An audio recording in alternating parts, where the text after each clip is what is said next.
principalement des fiches, petites fiches Bristol en carton pour chaque matière, avec un résumé de chaque chapitre. J'y allais au talent. J'ai fait des fiches au cours de l'année. Je les ai pas forcément révisées, mais au moins les semaines juste avant, oui. Je m'y suis mis genre 2 semaines avant, je crois. Et j'ai surtout révisé l'éco, parce que c'est les matières principales. Du coup, je pense qu'il faut se concentrer sur les matières principales.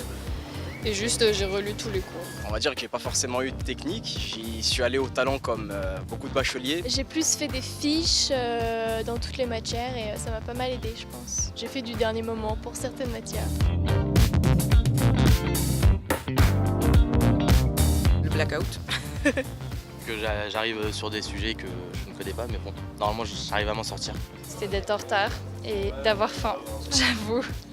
Mais surtout d'être en retard. J'ai pas trop stressé. Je pense qu'il faut pas trop stresser. Et vu qu'on avait passé le bac de français l'année dernière, j'avais compté mes points d'avance pour savoir où j'en étais.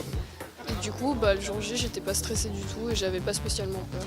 La plus grande peur, je pense que c'est le syndrome de la page blanche. C'est ça en fait. De tomber sur un sujet que je n'avais pas révisé, en histoire-géographie notamment. Plutôt stressée, je savais pas trop exactement comment ça allait se passer, donc plutôt stressée mais quand même assez sereine parce que j'avais plutôt bien révisé. Stressé, hein. Comme tout le monde je pense, hein. Du mal à dormir. Très stressée parce que je voulais vraiment que ça en finir et en final, c'était pas du tout la fin, c'était le début des épreuves et ça allait durer sur quelques jours, donc très stressée. Franchement, c'était pas. Enfin, tout ce qu'on m'avait dit avant et tout, ça faisait pas trop peur. La plupart des gens que je connaissais, ils l'avaient eu. Du coup, je sais pas, j'y suis allée sereine en vrai. Je suis pas quelqu'un de stressé, mais il y a forcément un petit stress. On sait qu'on n'est pas idiot, qu'on n'est pas bête, qu'on peut l'avoir, mais il y a toujours quand même un petit stress de je sais pas si j'ai mis la bonne réponse, je sais pas si les autres ils ont mis la même chose que moi, est-ce que le correcteur va comprendre. Donc il y a toujours un petit stress qui s'installe. Très stressée, je crois.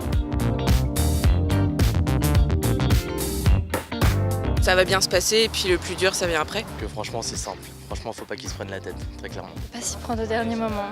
J'aurais jamais dû, ça aurait été bien plus simple. Vraiment bien plus simple de m'y être pris en avant. Justement que moins on stresse et plus le jour J ça va. Faut juste te dire que c'est un examen comme les autres et que si on arrive bien préparé, il n'y a pas de problème si on a écouté en cours et tout, c'est bon. Facile. Franchement, après ça dépend du bac qu'on passe, mais facile. Je veux dire, à partir du moment où vous êtes dans une promotion, vous passez un diplôme, c'est que vous avez les capacités de le passer. Donc à partir de ce moment-là, il n'y a pas de raison que ça fasse pas. Donnez-vous les moyens de réussir et ça ira tout simplement. De commencer à réviser assez tôt pour pas s'y prendre à la dernière minute et de pas stresser, ça sert à rien.